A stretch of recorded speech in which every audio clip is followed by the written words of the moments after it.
नमस्कार दोस्तों, कैसे हैं आप सब। आशा करता हूँ आप सभी चुस्त दुरुस्त मस्त होंगे और अपने जीवन के पलों को एंजॉय कर रहे होंगे तथा लगातार सीख रहे होंगे। मैं Prem, assistant professor, PSMPG college, geography department, Kannauj, आपका स्वागत करता हूँ अपने चैनल लर्न ज्योग्राफी में। इससे पहले के वीडियो में हमने बात की कि जेट स्ट्रीम क्या है, उसकी कितनी अवस्थाएं हैं, वह कितने प्रकार की होती है, उसका विकास चक्र क्या होता है तथा उसका महत्व क्या होता है। आज के वीडियो में हम जानेंगे एल नीनो और ला नीना परिघटनाएं क्या होती हैं और देखेंगे हम इनका मौसम पर क्या प्रभाव पड़ता है। तो चलिए शुरू करते हैं आज का वीडियो। एल नीनो और ला नीना परिघटना। इस आप डायग्राम में देख सकते हैं कि नॉर्मल ईयर दिखाया गया है और एल नीनो ईयर दिखाया गया है। तो ला नीना पर नॉर्मल ईयर में क्या होता है, ये आपको हमेशा याद रखना है कि ये उष्णकटिबंधीय प्रशांत महासागर की घटना है। यानी कि जो भूमध्य रेखा के आसपास का क्षेत्र है प्रशांत महासागर में, उसी से संबंधित है आपका ला नीना और एल नीनो। तो जब सामान्य वर्ष होता है तब क्या होता है, और जब एल नीनो होता है तब क्या होता है, और ला नीना परिघटना में क्या होता है, उसी के संबंध में बात करेंगे। नॉर्मल ईयर में आप देख पा रहे होंगे कि नीले कलर से दिखाया गया है, यानी कि यहाँ पे ठंडा जल है। अगर जल ठंडा है तो यहाँ का टेम्परेचर कैसा होगा, टेम्परेचर अधिक होगा। टेम्परेचर अधिक होगा, ठीक है। तो अगर टेम्परेचर अधिक है, सॉरी टेम्परेचर कम होगा यहाँ पे, क्योंकि ठंडा जल है तो टेम्परेचर कम होगा, ठीक है। अगर टेम्परेचर कम होगा तो हाई प्रेशर होगा, और अगर हाई प्रेशर होगा तो यहाँ पर हवाएं नीचे बैठेंगी, ठीक है। नीचे बैठेंगी यहाँ पर हवाएं, क्योंकि आपको पता है तापमान और वायुदाब में विपरीत संबंध होता है और हवाएं हमेशा उच्च वायुदाब से निम्न वायुदाब की ओर चलती हैं। तो यहाँ पे हाई प्रेशर है तो यहाँ पर हवाएं नीचे बैठेंगी। वहीं अगर पश्चिमी प्रशांत महासागर की बात करेंगे आप, तो यहाँ पे तापमान अधिक है, टेम्परेचर अधिक है, तो यहाँ पर जो प्रेशर होगा लो प्रेशर हो जाएगा, और यहाँ पर अगर लो प्रेशर है तो यहाँ से हवाएं ऊपर उठेंगी, ठीक है। ये आपके नॉर्मल ईयर की बात की जा रही है। अब देखते हैं ला नीना ईयर में क्या होता है, एल नीनो ईयर में क्या होता है, एल नीनो ईयर में क्या होता है। देखिए अब यहाँ पे पूर्वी प्रशांत महासागर में जो टेम्परेचर है वो बढ़ा। अगर टेम्परेचर बढ़ेगा तो जो प्रेशर है वो लो हो जाएगा, लो प्रेशर होगा। अगर लो प्रेशर होगा तो यहाँ से हवाएं ऊपर उठेंगी, ठीक है। वहीं पूर्वी प्रशांत महासागर की तुलना में जो पश्चिमी प्रशांत महासागर का जो टेम्परेचर है वो कम है, तो लो प्रेशर होगा यहाँ पे। अगर लो प्रेशर होगा तो यहाँ से हवाएं, सॉरी टेम्परेचर कम है तो यहाँ पे हाई प्रेशर होगा, और हाई प्रेशर होगा तो यहाँ पर हवाएं नीचे बैठेंगी, ठीक है। इन्हीं परिघटनाओं के कारण जो हाई प्रेशर है आपका, हाई प्रेशर से लो प्रेशर की ओर हवाएं गति करती हैं, ठीक है। और इस जल को पूर्वी प्रशांत महासागर की ओर ले जाती हैं, और ये जल गर्म होता है, ठीक है। इसलिए ये यहाँ का टेम्परेचर बढ़ जाता है और हवाएं यहाँ पे ऊपर उठती हैं, और यहाँ पर पूर्वी प्रशांत महासागर के यानी कि दक्षिण अमेरिका के जो पश्चिमी तटीय भाग हैं वहाँ पर खूब वर्षा करती हैं, और वहीं पश्चिमी प्रशांत महासागर में वर्षा कम होती है, यानी कि सूखे का मौसम होता है, ठीक है। अब हम देखते हैं ला नीना ईयर में क्या होता है। अब ला नीना ईयर में कंडीशन बदल जाती है, यानी कि अब पूर्वी प्रशांत महासागर में आपका ठंडा जल है। अगर जल ठंडा है तो टेम्परेचर कम होगा और प्रेशर हाई होगा, हाई प्रेशर होगा। और अगर हाई प्रेशर है तो वहीं पश्चिमी प्रशांत महासागर में गर्म जल है, यानी कि टेम्परेचर अधिक है तो प्रेशर लो हो जाएगा और हवाएं हल्की होकर ऊपर उठेंगी। ऊपर उठने के साथ साथ यहाँ पर खूब बारिश करेंगी, यानी कि जो पश्चिमी प्रशांत महासागर से संबंधित देश हैं यहाँ पर खूब बारिश होगी। वहीं जो पूर्वी प्रशांत महासागर है यहाँ पर बारिश कम होगी, यानी कि सूखा पड़ेगा। इन्हीं घटनाओं को हम ला नीना और एल नीनो कहते हैं। आगे हम देखते हैं इसे डिस्क्रिप्शन में, ठीक है, कि क्या है इसका।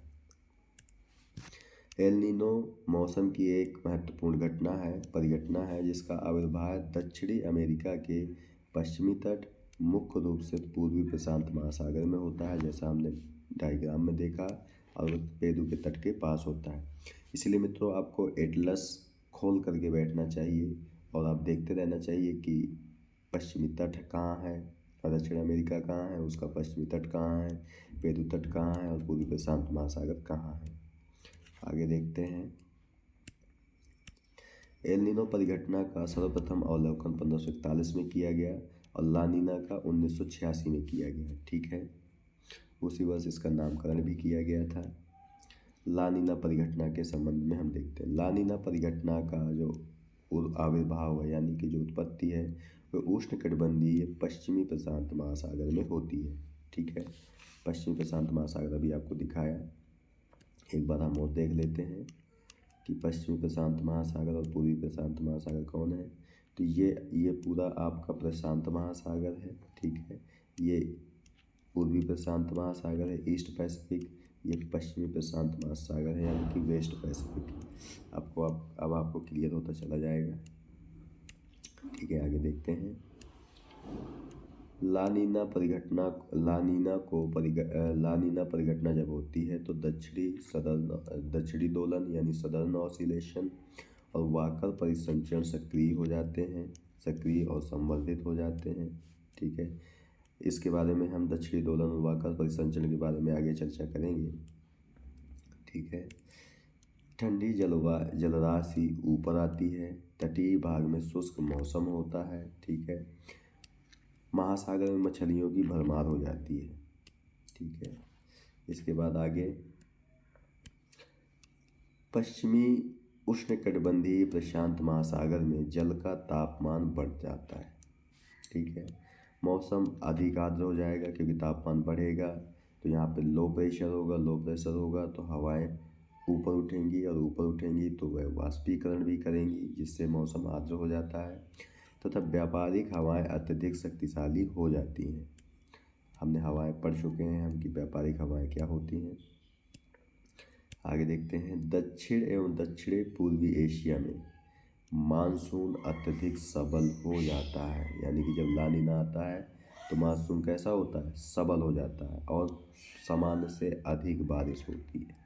ठीक है, सामान्य से अधिक बारिश होती है। उष्णकटिबंधीय पूर्वी प्रशांत महासागर में मुख्य रूप से दक्षिण अमेरिका के पश्चिमी तट के पास एल नीनो निष्क्रिय हो जाता है।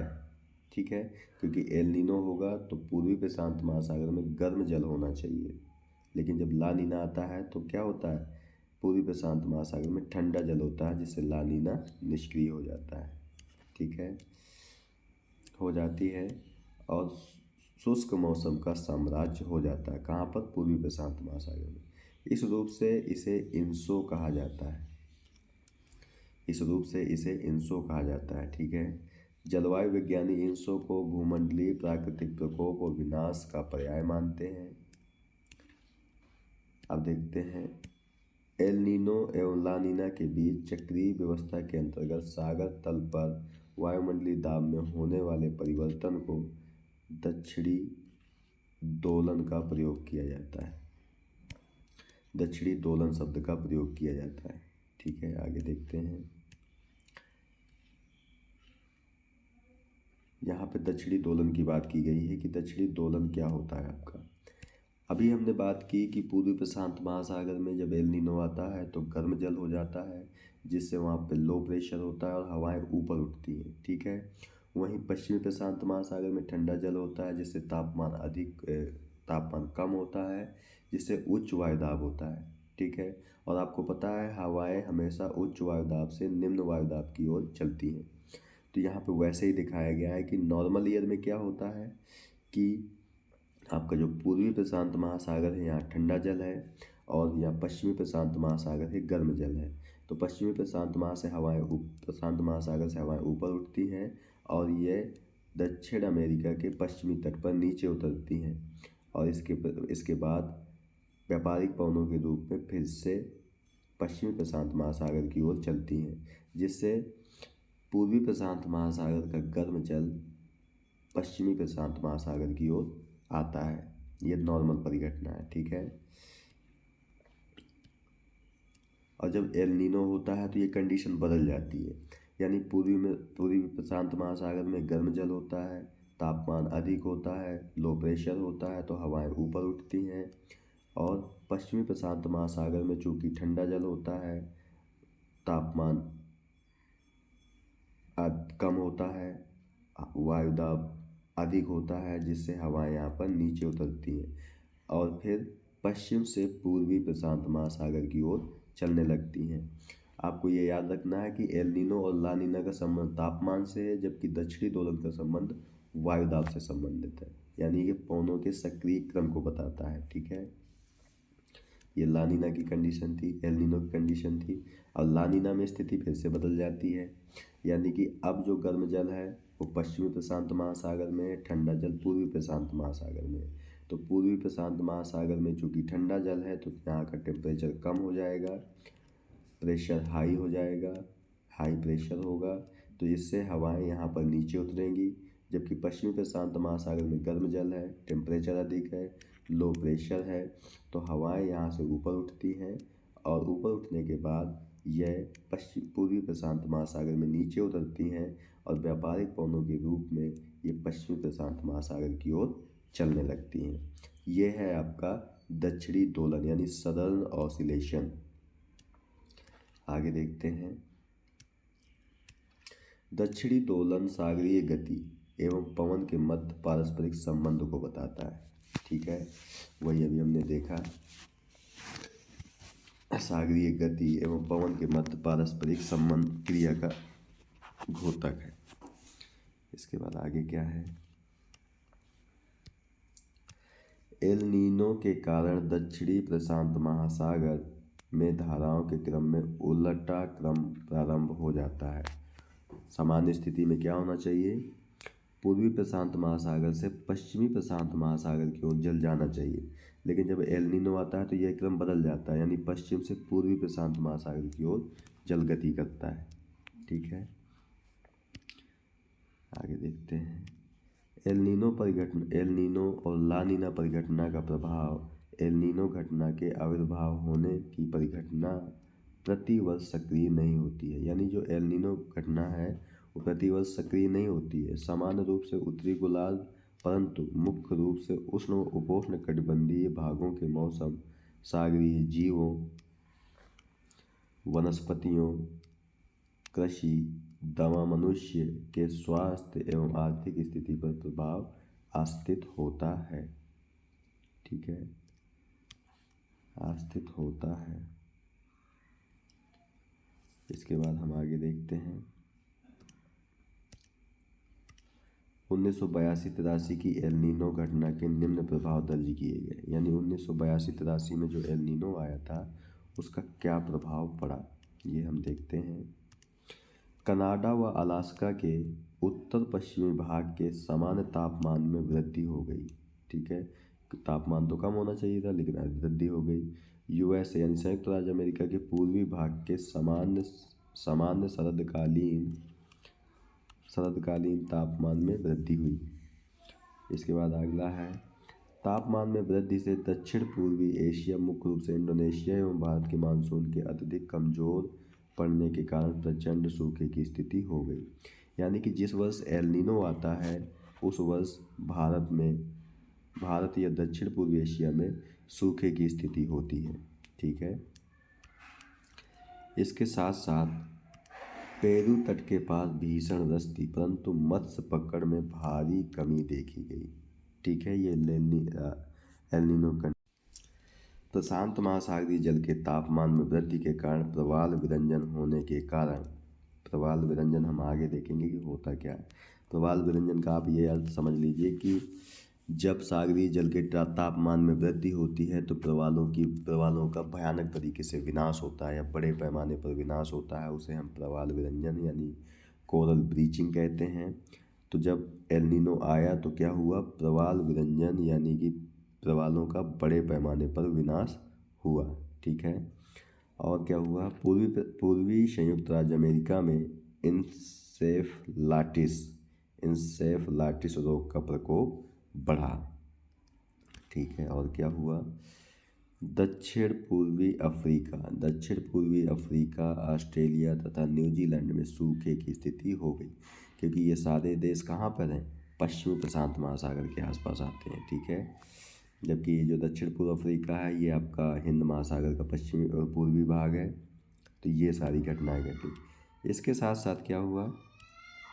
प्रशांत महासागरीय जल के सामान्य तापमान में 5 डिग्री सेल्सियस एवं हिंद महासागरीय सामान्य तापमान में 2 डिग्री सेल्सियस की वृद्धि हुई। किस वर्ष? 1982-83 में, जब एल नीनो आया था। प्रशांत महासागर में 5 डिग्री सेल्सियस तापमान बढ़ा और हिंद महासागर में 2 डिग्री सेल्सियस तापमान बढ़ा।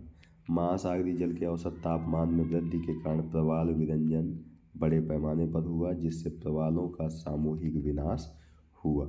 ठीक है, इसके साथ साथ Bahrain, Maldives, Sri Lanka, Singapore, Tanzania के छिछले सागरीय जल के प्रवालों में 95% की अति प्रवालों का विनाश प्रलयंकारी प्रवाल विरंजन के कारण हुआ। ठीक है, इसके साथ साथ और क्या हुआ? प्रचंड प्रवाल विरंजन के कारण Kenya, Seychelles, Japan, Thailand, Vietnam, Andaman Nicobar द्वीप समूह आदि के पास लगभग 50 से 70% प्रवालों की मृत्यु हो गई, क्योंकि 1982-83 में एल नीनो आया, जिससे सागरीय जल का टेम्परेचर बढ़ा, जिससे प्रवाल विरंजन हुआ और जिससे प्रवालों का बड़े पैमाने पर विनाश हुआ। आगे देखते हैं। जिस वर्ष एल नीनो शक्तिशाली होकर अधिक सक्रिय होती है उस वर्ष भारत, इंडोनेशिया, ऑस्ट्रेलिया, मैक्सिको, दक्षिण अफ्रीका, फिलीपींस आदि देशों में प्रचंड सूखे की स्थिति होती है। यानी कि एल नीनो भारत के लिए भी खतरनाक है और साथ साथ पश्चिमी जो प्रशांत महासागर और प्रशांत महासागर के जो देश हैं उनके लिए बहुत ही खतरा उत्पन्न करता है, यानी सूखे की स्थिति उत्पन्न करता है। ठीक है, जिस कारण कृषि उत्पादन में भारी कमी हो जाती है, इंडोनेशिया के जंगलों में आग लग जाती है आदि। यदि एल नीनो के सक्रिय होने पर दिली और पेरू के तटीय रेगिस्तानों में भारी वर्षा होती है। ये आपको याद रखना है कि जो दिल्ली नहीं, सॉरी, ये चिली है। चिली और पेरू के तटीय रेगिस्तानों में क्या होता है, जो कि पूर्वी प्रशांत महासागर के भाग हैं, पूर्वी प्रशांत महासागर या दक्षिण अमेरिका के पश्चिमी तट के देश हैं, वहाँ पर एक अटाकामा रेगिस्तान पड़ता है। ठीक है, जो बहुत अधिकतर तो शुष्क रहता है, लेकिन जिस वर्ष एल नीनो आता है वहाँ पर भारी वर्षा होती है, जिस कारण क्योंकि वर्षा हो रही है तो जिस कारण रेगिस्तान हरे भरे हो जाते हैं। इस परिघटना के कारण भूख से मछलियाँ, मुख्य रूप से एकॉम्बी प्रजाति, कौन सी प्रजाति? एकॉम्बी प्रजाति की मछलियों को सामूहिक मृत्यु हो जाती है। ठीक है, जिस कारण मछलियों की पकड़ में भारी गिरावट होती है। ठीक है, ये एल नीनो परिघटना है। ठीक है, एल नीनो परिघटना के साथ साथ अब हम देखते हैं कि वाकर परिसंचरण तथा एल नीनो दक्षिणी दोलन क्या होता है। ठीक है, कहीं कहीं जो आपका जो वाकर परिसंचरण है, यानी कि जो वाकर सर्किल है, ये होता क्या है? इसमें हमने नॉर्मल ईयर की बात की थी कि पूर्वी प्रशांत महासागर में आपका ठंडा जल होता है, जबकि पश्चिमी प्रशांत महासागर में गर्म जल होता है। पूर्वी प्रशांत महासागर में ठंडा जल है तो तापमान कैसा होगा? कम होगा, तो प्रेशर कैसा हो जाएगा? हाई हो जाएगा यहाँ पे, यानी कि हवाएं नीचे बैठेंगी। वहीं दक्षिणी दोलन में क्या, वहीं पश्चिमी प्रशांत महासागर में जल का तापमान अधिक है तो तापमान भी अधिक होगा, तो लो प्रेशर होगा और हवाएं यहाँ से ऊपर उठेंगी। ठीक है, और आपको पता है कि हवाएं हमेशा उच्च वायुदाब से निम्न वायुदाब की ओर गति करती हैं। ये सब सामान्य कंडीशन है। ठीक है, लेकिन जिस वर्ष एल नीनो आता है ये कंडीशन बदल जाती है, यानी कि अब पूर्वी प्रशांत महासागर में गर्म जल होगा तो टेम्परेचर अधिक होगा। ठीक है, तो लो प्रेशर होगा, हवाएं हल्की होकर ऊपर उठेंगी। ठीक है, ऊपर उठेंगी और पश्चिमी प्रशांत महासागर में नीचे उतरेंगी जा करके। ठीक है, ये आपका, और इस परिघटना को एक साइकिल के माध्यम से दिखाया जाता है, इसलिए इसे वाकर परिसंचरण कहते हैं, क्योंकि वाकर परिसंचरण में क्या होता है, जैसा कि आप इस चित्र में देख रहे हैं, हवाएं ऊपर उठ रही हैं। जैसा कि आप इस चित्र में देख रहे हैं, हवाएं ऊपर उठ रही हैं पूर्वी प्रशांत महासागर में, ठीक है। और यहाँ से उठने के बाद ये पश्चिम मुड़ती हैं तथा पश्चिमी प्रशांत महासागर में नीचे उतर रही हैं। फिर इसके बाद पश्चिम से पूर्व दिशा में गति करती हैं। इससे एक साइकिल का निर्माण होता है, इसलिए इसे वाकर परिसंचरण कहते हैं, ठीक है। ये एल नीनो में होता है। और ला नीनो में क्या होता है, ला नीना में पश्चिमी प्रशांत महासागर में गर्म जल होता है, जिससे हवाएं यहाँ से ऊपर उठती हैं और ऊपर उठने के बाद यह ऊपरी क्षोभ मंडल में पहुँचने के बाद पश्चिम हो जाती और पूर्वी हो जाती हैं। पूरब होने के साथ साथ पूर्वी प्रशांत महासागर में ये नीचे उतरती हैं और वहाँ से फिर पूर्व से पश्चिम दिशा में गति करती हैं। इससे एक सेल का निर्माण होता है, इसी को हम वाकर परिसंचरण कहते हैं, ठीक है। आगे देखते हैं, Walker circulation and El Nino southern oscillation ENSO, ठीक है। विशिष्ट पूर्व पश्चिम पवन संचरण को, विशिष्ट पूर्व से पश्चिम पवन संचरण को वाकर परिसंचरण कहते हैं, ठीक है। पूर्व से पश्चिम जो पवन संचरण है उसे वाकर परिसंचरण कहते हैं। इसका नामकरण जीटी वाकर महोदय ने, इसका नामकरण चूंकि जीटी वाकर महोदय ने 1922-23 में किया था, इसी आधार पर इसे वाकर परिसंचरण कहते हैं। वास्तव में वाकर संचरण पवन परिसंचरण की एक संवाहनीय कोशिका है। क्या है, वाकर परिसंचरण क्या है, संवाहनीय कोशिका है, जिसका निर्माण उष्णकटिबंधीय प्रशांत महासागर, जिसका निर्माण उष्णकटिबंधीय प्रशांत महासागर में भूमध्य रेखा के सहारे पूर्व से पश्चिम होता है, पश्चिम दिशा में दाब प्रवणता के कारण होता है। यानी वाकर परिसंचरण की उत्पत्ति किस कारण होती है, दाब प्रवणता के कारण होती है। और वो कहाँ पर होती है, पूर्वी और पश्चिमी प्रशांत महासागर में होती है, ठीक है। आगे देखते हैं, 2-3 वर्षों के अंतराल पर इस पूर्व पश्चिम दाब प्रवणता, जिसे सामान्य दशा कहते हैं, पूर्व पश्चिम दाब प्रवणता यानी कि पूर्व से पश्चिम दिशा में दाब कम होता चला जाता है, ये तो सामान्य दशा है। लेकिन इसकी विपरीत स्थिति उत्पन्न हो जाती है, अर्थात अब दाब प्रवणता पश्चिम से पूर्व हो जाती है, यानी कि दाब पश्चिम में अधिक और पूर्व में कम हो जाता है, ठीक है। इस तरह दाब प्रवणता एवं पवन संचरण में, इस तरह दाब प्रवणता एवं पवन संचरण में उतार चढ़ाव होता रहता है। यानी कि दाब की जो प्रवणता है और जो तापमान है उसमें जो फ्लेक्सिबिलिटी यानी कि परिवर्तन होता है, उसी का संबंध है वाकर परिसंचरण से। वाकर महोदय ने इसे दक्षिणी दोलन नाम दिया गया, वाकर महोदय ने इसे दक्षिणी दोलन यानी सदर्न ऑसिलेशन नाम दिया। ये आप याद रखेंगे, अगर आपसे कोई पूछता है कि दक्षिणी दोलन नाम किसने दिया, तो वाकर महोदय ने दिया था, ठीक है। और दक्षिणी दोलन का संबंध किससे है, तापमान और वायु दाब से, यानी कि दाब प्रवणता से, ठीक है। आगे देखते हैं हम, इस वाकर संचरण तथा दक्षिणी दोलन का आविर्भाव उष्णकटिबंधीय प्रशांत महासागर में भूमध्य रेखा के सहारे दक्षिण अमेरिका के पश्चिमी तटीय भाग अर्थात पूर्वी प्रशांत महासागरीय तथा दक्षिण पूर्वी एशिया के पास पश्चिमी प्रशांत महासागर जल की सतह पर वायुदाब प्रवणता के कारण होता है, ठीक है। यानी कि वाकर परिसंचरण और दक्षिणी दोलन के लिए कौन जिम्मेदार है, तो वायुदाब में जो प्रवणता है उसके कारण होता है, ठीक है। जबकि एल नीनो और ला नीना के लिए तापमान जिम्मेदार है, ठीक है। सामान्य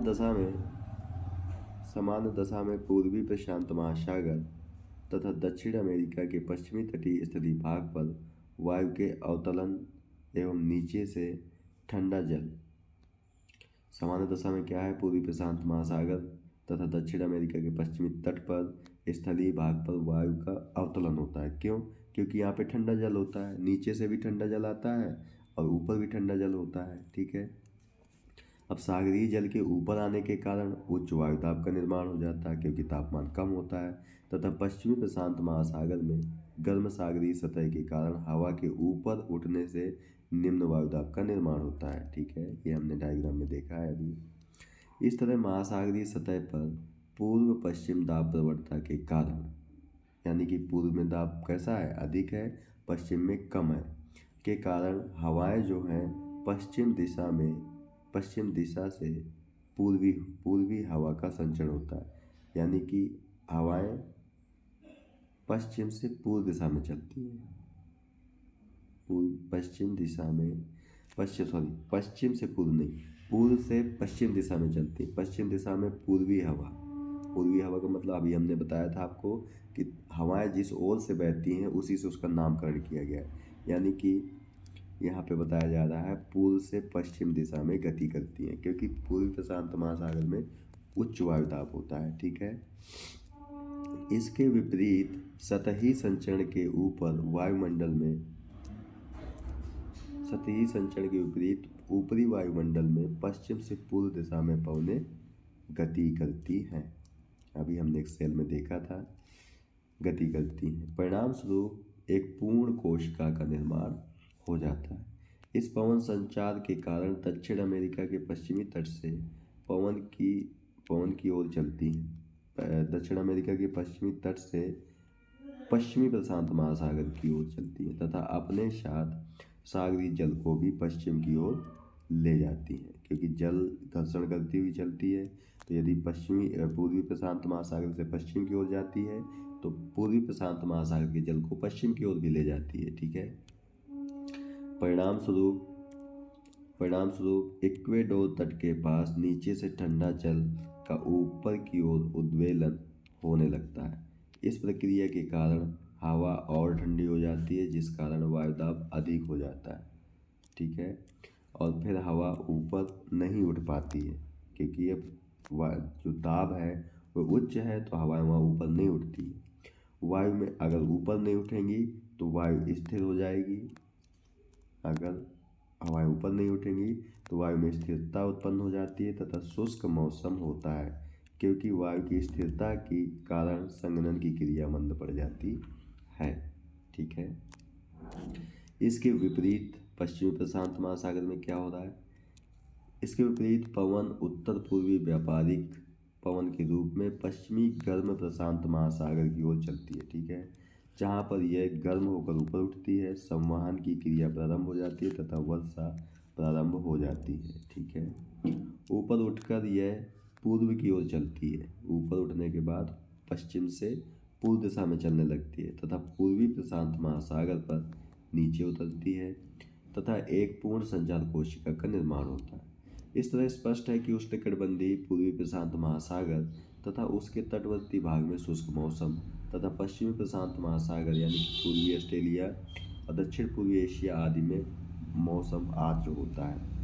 अक्टूबर-नवंबर में पश्चिमी प्रशांत महासागरीय निम्न वायुदाब का पूर्वी प्रशांत महासागरीय भाग की ओर स्थानांतरण हो जाता है। ठीक है। अक्टूबर-नवंबर में होता है। इस समय व्यापारिक हवाएं मंद पड़ जाती हैं। परिणाम स्वरूप व्यापारिक हवाओं के कारण पूर्वी प्रशांत महासागरीय जल का जो पश्चिमी प्रशांत महासागरीय भाग की ओर बहाव गया था वह अब दक्षिण पूर्वी प्रशांत महासागर की ओर लौट आता है। कब? अक्टूबर-नवंबर में। इस तरह दक्षिण पूर्वी प्रशांत महासागर खासकर दक्षिण अमेरिका के पश्चिमी तटीय भाग के पास गर्म जलराशि के आने के कारण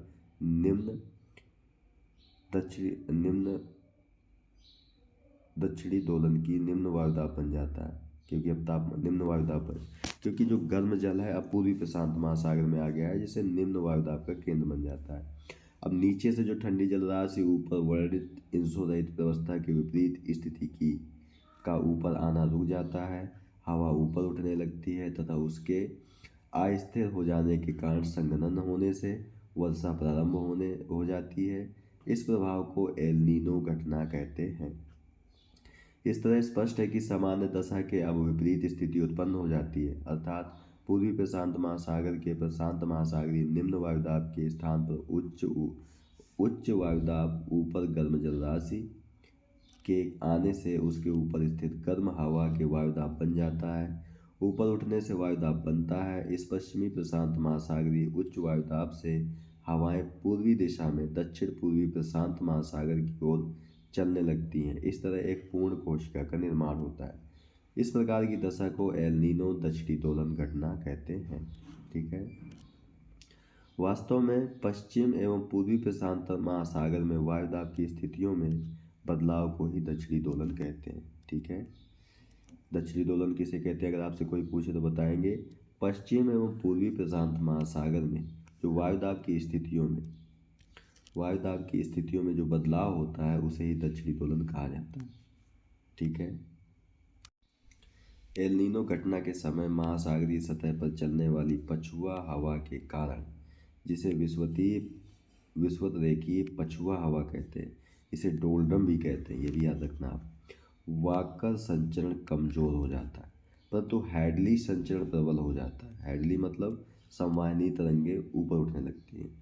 ठीक है, इस दशा के कारण व्यापारिक पवनें पुनः सक्रिय हो जाती हैं तथा पूर्वी प्रशांत महासागर से अलग पुनः पश्चिम की ओर प्रवाह प्रारंभ हो जाता है तथा एल नीनो प्रभाव समाप्त हो जाता है। ठीक है, यानी आप ऐसे याद रख सकते हैं कि जब हवाएं पूर्व से पश्चिम जाती हैं तो ये आपकी ला नीना घटना होती है, और जब हवाएं पश्चिम से पूर्व जाती हैं तो ये आपका एल नीनो परिघटना होती है।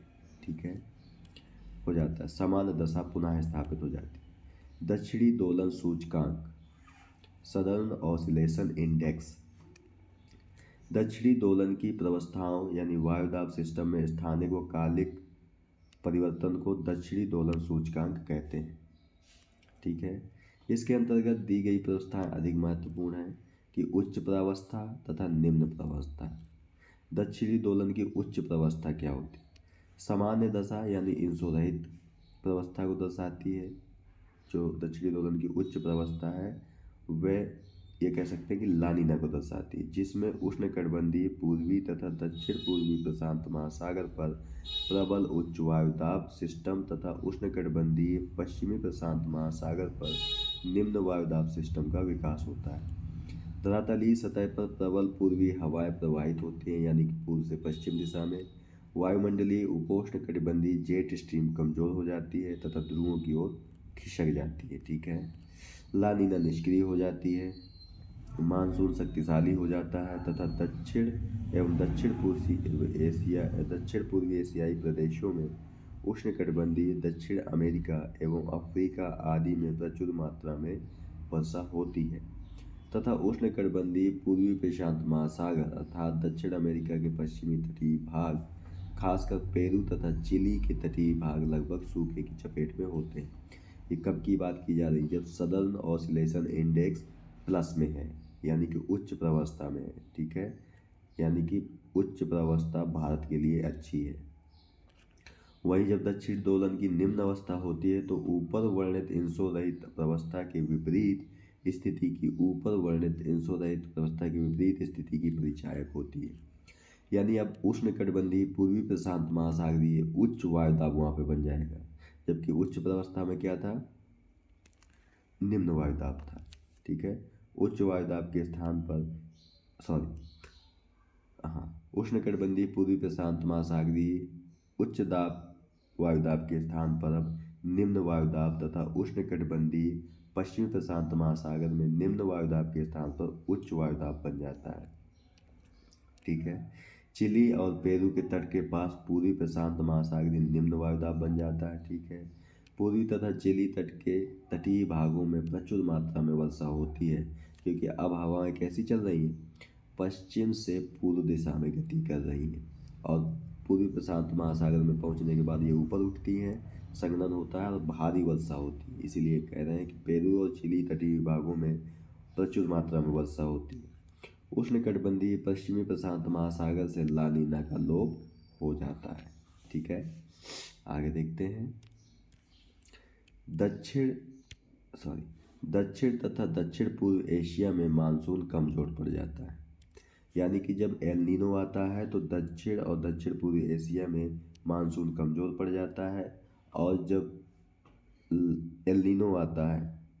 जब ला नीना आता है तो दक्षिण और दक्षिण पूर्वी एशिया में मानसून मजबूत होता है तथा भारत और इंडोनेशिया में सूखे की चपेट में आ जाते हैं। कब? एल नीनो के समय। अब एक आपका शब्द है आगे, मुडोकी। मुडोकी क्या होता है? जैसे कि एल नीनो और ला नीना का संबंध पूर्वी प्रशांत महासागर और पश्चिमी प्रशांत महासागर से है, उसी प्रकार मुडोकी का संबंध आपका मध्य प्रशांत महासागर से। और घटनाएं आपकी सेम है, ठीक है, कि जब मध्य प्रशांत महासागर में, यानी कि जो उष्णकटिबंधीय मध्य प्रशांत महासागर है, वहाँ पर जल का तापमान अधिक हो जाता है, तो यहाँ से हवाएं ऊपर उठती हैं और ऊपर उठने के बाद उनमें संघनन होता है और वर्षा होती है। इसके बाद हवाएं पश्चिम और पश्चिम में मुड़ जाती हैं या पूर्व में मुड़ जाती हैं, और मुड़ने के बाद ये प्रशांत महासागर के पूर्वी तटीय भाग में नीचे उतरती हैं तथा पश्चिमी तटीय भाग में नीचे उतरती हैं, ठीक है। और नीचे उतरने के बाद पश्चिमी प्रशांत महासागर से पूर्व की ओर तथा पूर्वी प्रशांत महासागर से पश्चिम की ओर गति करती हैं। इससे एक सेल का निर्माण होता है, कोशिका का निर्माण होता है, इसे ही हम मुडोकी कहते हैं। अब अगर स्थिति बदल जाएगी, यानी कि मध्य प्रशांत महासागर में ठंडा जल हो जाएगा, मध्य प्रशांत महासागर में ठंडा जल हो जाएगा, तो जाहिर सी बात है कि पूर्वी प्रशांत महासागर और पश्चिमी प्रशांत महासागर में गर्म जल होगा, जिससे यहाँ से हवाएं ऊपर उठेंगी। ऊपर उठने के बाद ऊपरी क्षोभमंडल पहुँचने के बाद ये पश्चिम मुड़ेंगी और नीचे उतरेंगी इसके बाद मध्य प्रशांत महासागर में, और यहाँ से फिर पूर्व की ओर गति करेंगी, जिससे एक सेल का निर्माण होगा। वहीं पश्चिमी प्रशांत महासागर में जब गर्म जल होगा तो हवाएं ऊपर उठेंगी, ये क्षोभमंडल में पहुँचने के बाद ये पूर्व की ओर मुड़ेंगी और मध्य प्रशांत महासागर में फिर नीचे उतरती हैं और फिर पूर्व से पश्चिम दिशा में गति करते हैं, जिससे एक कोशिका का निर्माण होता है, और इस घटना को ही हम मुडोकी कहते हैं। तो मित्रों, ये रहा आपका एल नीनो, एल नीनो क्या होता है, ला नीना क्या होता है, दक्षिणी दोलन क्या है, वाकर परिसंचरण क्या है और मुडोकी क्या होता है, इस पर हमने आज बात की है। तो अगर ये मित्रों वीडियो आपको अच्छा लगे तो लाइक, शेयर, कमेंट और सब्सक्राइब करना ना भूलें, और साथ ही साथ बेल आइकन का बटन भी दबा दें ताकि आने वाली वीडियो की नोटिफिकेशन आपको मिलती रहे। आप ऐसे ही पढ़ते रहिए, सीखते रहिए और मुस्कुराते रहिए। नमस्कार, धन्यवाद, जय हिंद मित्रों।